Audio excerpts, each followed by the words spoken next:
Welcome back to the final week in this study, Identity Crisis. First of all, I simply want to thank you for participating in this study, and I pray that your discussions and your time in study has been beneficial to you and to your loved ones. Today, we get real. We talk about identity at work. Identity at work. It's a bit of a play on words. When your Christian identity is at work, that is doing what it's supposed to do, it actually affects the work that you do. Your identity goes with you as you do your work, and your Christian identity shapes your work. So then I ask you the question, where do you work? It's a common question that's asked these days, especially of people that are in their working years. However, I even find myself asking this question to retired people. I'll say, where did you work prior to retirement? And it's not a bad question to ask, but as we've already seen in previous weeks, our identity is made up of so much more than just our work. However, what we find out is that our work is shaped by our Christian identity. Perhaps we do a disservice when we talk about work, specifically and solely in terms of the place that gives us a paycheck. Because when we talk about work, we actually talk about something that's bigger than just the place that gives us a paycheck. However, our temptation, again, is oftentimes to find our identity as rooted in our work. You know, if I were a mechanic, I might even say, I am a mechanic. Instead of saying I work as a mechanic, I might say I am a mechanic. Just like I say I am a pastor. I'm putting some of my identity in my occupation. However, my life and the things that I do in this life, my work, is so much more than just my occupation. I'm a husband, a dad, a son, a neighbor, a friend. I have all of these different things I do. In Christian circles, we call all of those things vocations.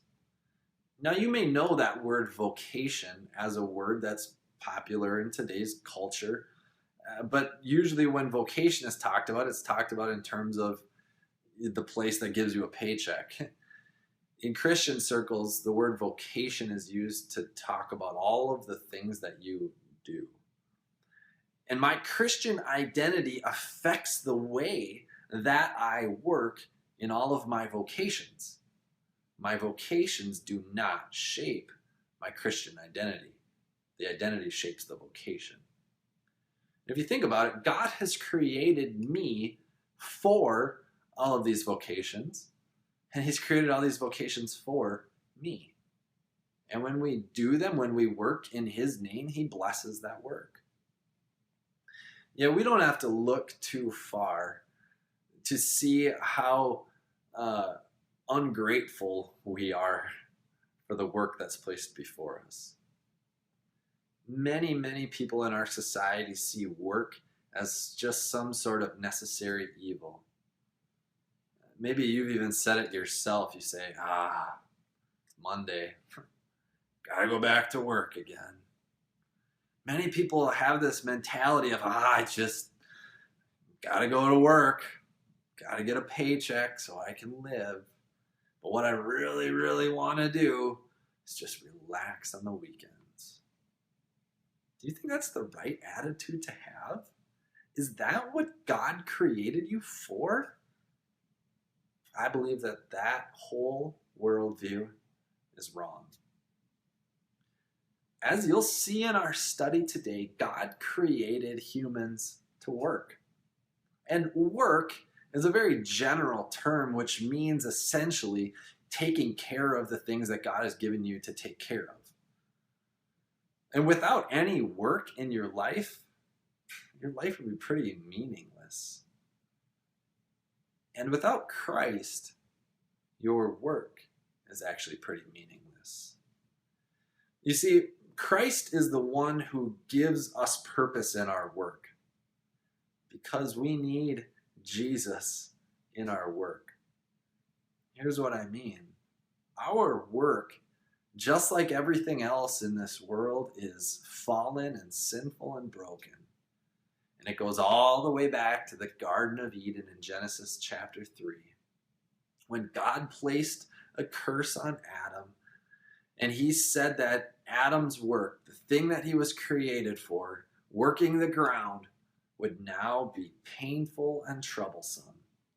And there was a curse placed on Eve that her work to be wife and mother would now be painful and troublesome. And since that time, guess what? Work has been painful and troublesome. So it's no wonder that people often dread going to work.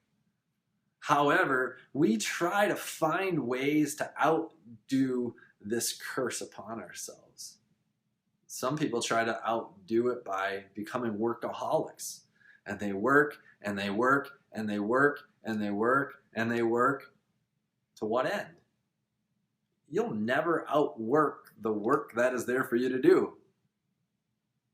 Other people try to outdo this curse upon ourselves by becoming disillusioned to the whole idea of work, and they simply become lazy and apathetic. Where's that going to get you? You were created to be at work. And your work, just like all of your identity, is sinful. However, Jesus came not just to redeem your soul. Jesus came not just to redeem your body. Jesus came to redeem your whole self and to redeem what it is he created you to do.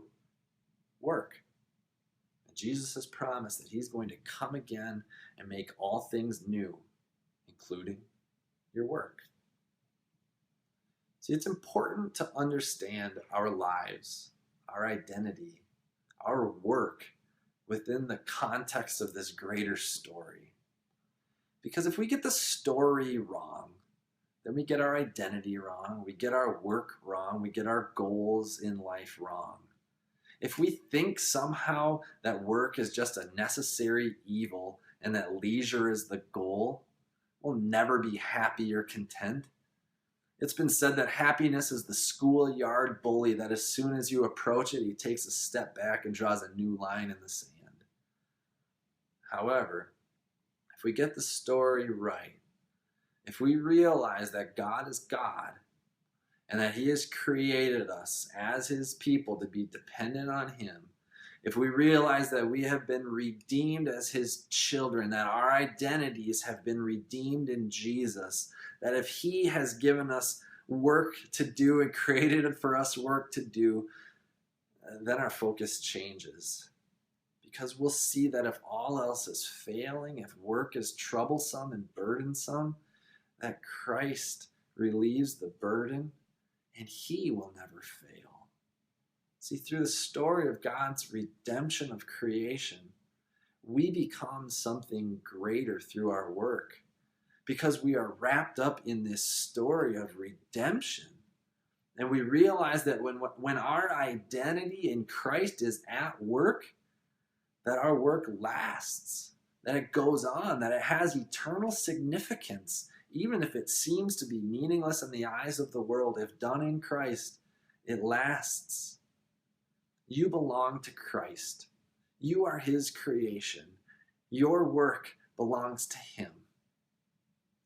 I pray that God watches over you and your group in this final time in study. And I pray that he nourishes and strengthens your faith and your service to him in all of the places that he has called your identity to be at work. God's blessings to you.